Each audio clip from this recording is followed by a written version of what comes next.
When sound came, the Stall was the first cinema in Newcastle to show the first talkie, Al Jolson in The Singing Fool.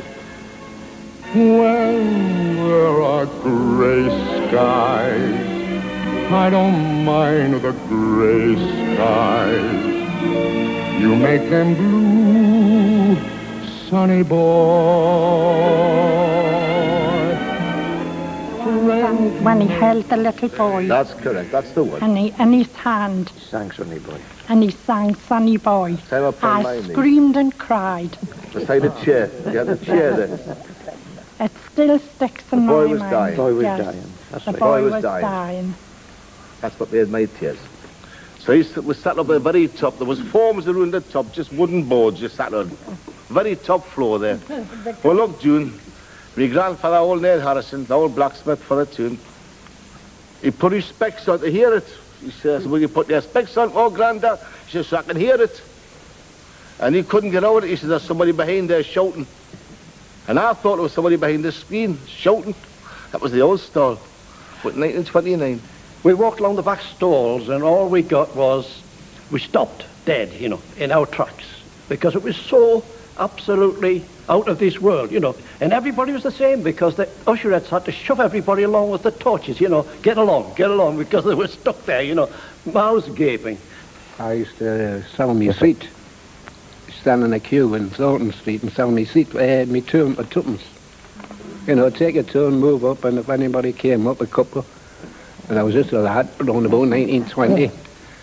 And I used to say to them, yes, you can have my turn for tuppence. And then I'd go around to the bottom of the queue again and make me way up. And as soon as I got to the front, somebody else would ask me, as they were just coming down the street, can I have your turn? Yes, tuppence. And that's how I used to get me pocket money. I worked for Newmall, the invalid food people, who were up on the West Road. And my friend and I used to think we were very sophisticated coming down here and having lunch. The cafe was a very plush place, and mostly business gentlemen who used to come in. And we sometimes could afford to have a meal, but usually it was just coffee, which was real coffee in those days, and chocolate cakes, and they were served by waitresses who were dressed in their uniform. And we, as I say, always felt that it was wonderful to be able to come and have those meals. I used to learn a lot from the then manager of the place, who was a chap called Reg Blake. Now, I used to come across here to what they called trade shows, where I used to manage a little cinema in Felling called the Corona. And I used to come across here to these trade shows, and I used to talk to Reg and say, because I was quite young and I'd just started being a cinema manager, knew nothing about it. And Reg taught me some marvellous tricks, you know, such as what he used to do if he had a lousy first house was to put the house full signs up and get them queuing.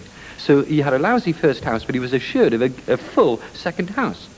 And little tricks like putting the heating up about half an hour before the ice cream sales. You know, they do that. Believe you me. Oh, I believe you, sir. For more than 50 years, the Stall Cinema became part of Tyneside life. By the time George Welsh became its final manager in 1966, the Stall was showing X-films, and it acquired by then what might be described as a rather saucy reputation. But even then, the right picture would still bring in the crowds. Well, the best one, of course, was a picture called The Language of Love, which we put on for the critics here. The press people came in on the Thursday, saw the film, they said that they didn't think I'd get away with it, but they printed. However, on the Sunday we arrived, and there was a queue around the building. And from then on, for 4 solid weeks, we did wonderful business. We had to take it off then for a couple of weeks, brought it back again, and it still did wonderful business. And I've seen pensioners come in at the start of the show, which was generally about 12 o'clock, and sit right through the show with their flask and sandwiches, and he would go to sleep first, then she would go to sleep, and then would see the show again and leave the place about 10 o'clock at night. But what about the saucy reputation? Well, they talked about the Mac Brigade and so on like that, but we didn't have a lot of that. At least I don't think, we didn't see any. In any case, if there's anything like that went on, the staff used to know the people concerned, a little word, and they were out. That was that. Like its younger sister next door, the Pavilion, another theatre that was converted hastily to films after the First World War, the Stall finally put up the shutters. In the face of falling attendances, and competition from television and bingo. That was in 1974, the year when Jack Dixon first saw the theatre.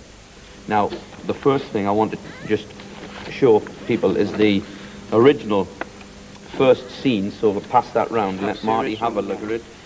Okay. But for Jack Dixon and his fellow enthusiasts, the Tyne Theatre would probably have been demolished in 1974.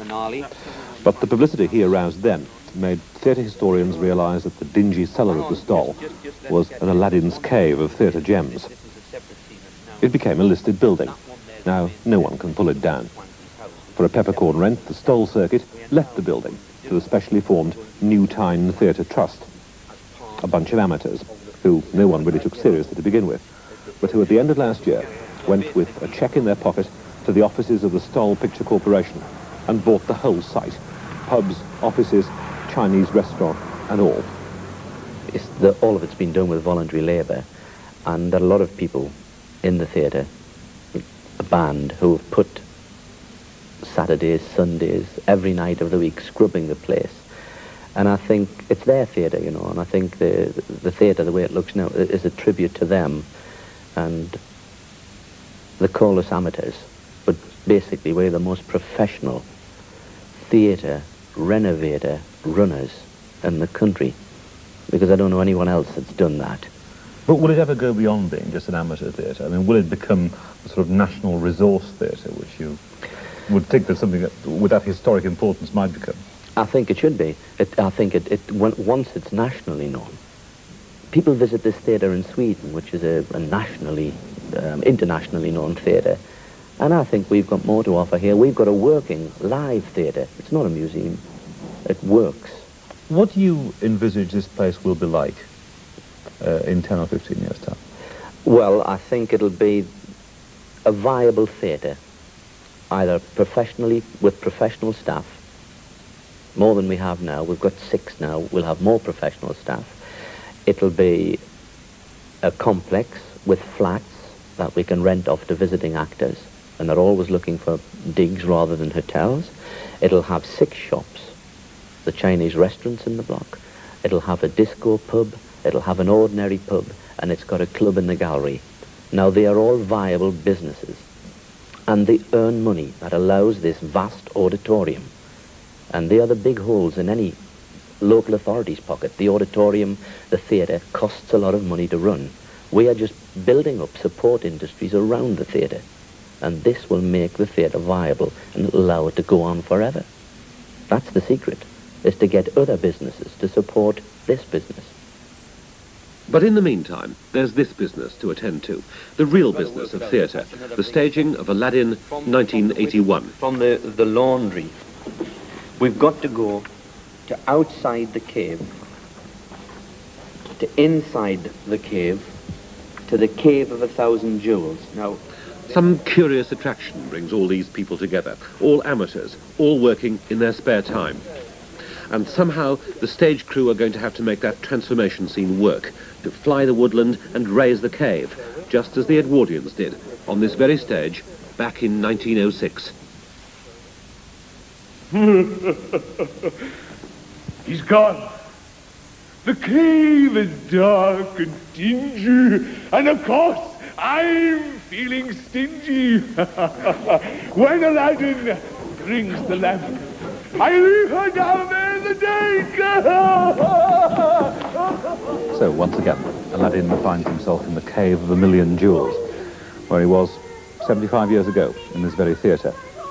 But this transformation scene at the New Tyne Theatre in January 1981 has something unique about it. It's not what the audience sees before their very eyes. The real magic is what they don't see. I'll strike a match!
And